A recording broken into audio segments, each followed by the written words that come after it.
and I hope Nessa and Trell are watching. Favorite Michael Cole moment?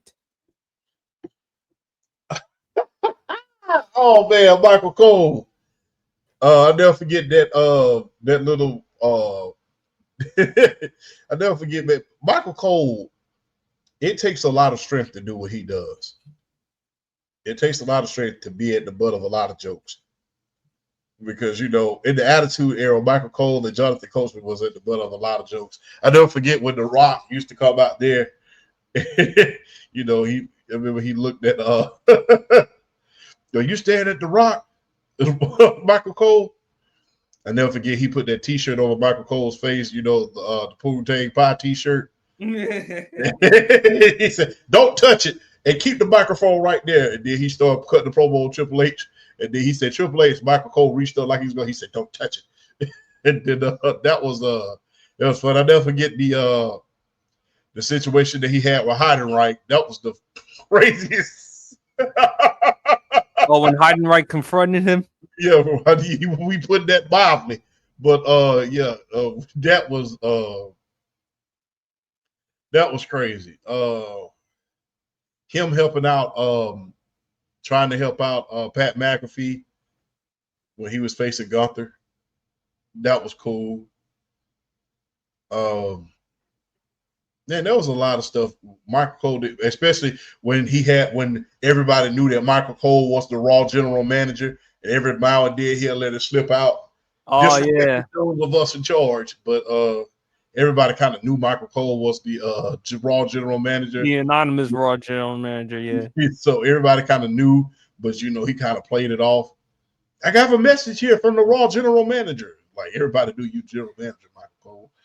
But the other favorite was when Mr. McMahon told him, "Michael Cole, shut up."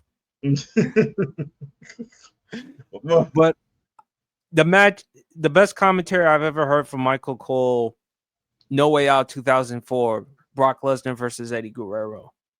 If you listen to the last few minutes of it, the way he talked about Eddie, how he overcame all these obstacles from his drug and alcohol problems to ultimately become the WWE champion, it still gives me goosebumps. It still gives me tears to this day. Him and Jerry the King Lawler. Do you remember the Kiss My Foot match, champ? That was that was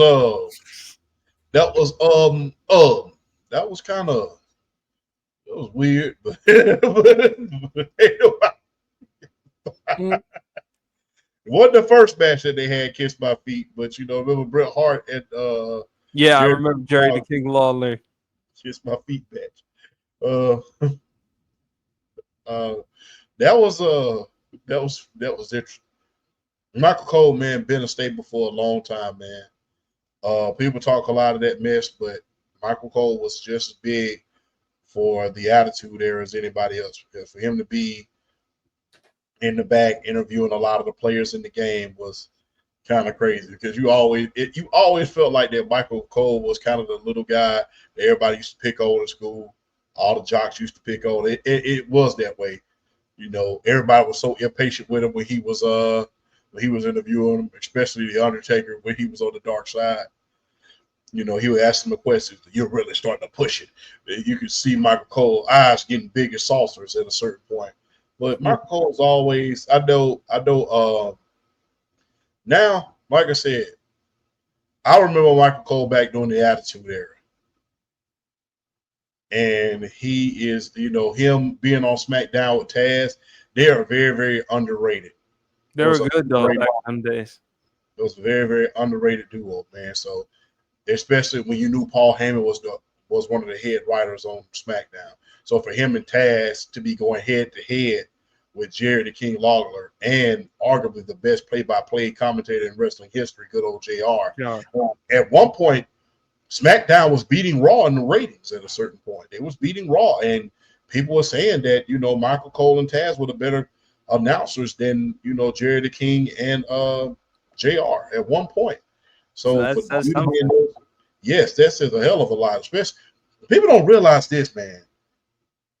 JR himself could carry a show.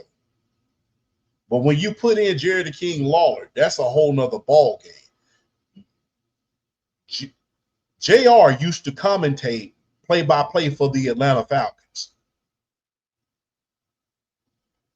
So he knew how to do it, and he used to do play-by-play for the NWA, and he used to do it for the WCW.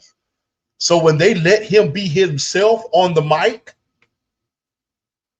that puts a whole nother variable into it. When you can be yourself and do something, that is a whole nother variable in that situation. You got to see that Oklahoma personality come out of it. So for you to be on par with the greatest announcer of all time, and you and Taz to be mentioned in that conversation is something to behold, because that was a time where wrestling was pretty much in flux. The Monday Night Wars were pretty much over. There's this new brand split that's going on where Raw is Raw. You can't see the superstars on Raw, on SmackDown, and then vice versa. So you have to distinguish yourself and set yourself apart from the GOAT and the King. And for you to be able to do that during the Ruthless Aggression era with the superstars that you had and put SmackDown on the map, he was instrumental for that. Absolutely.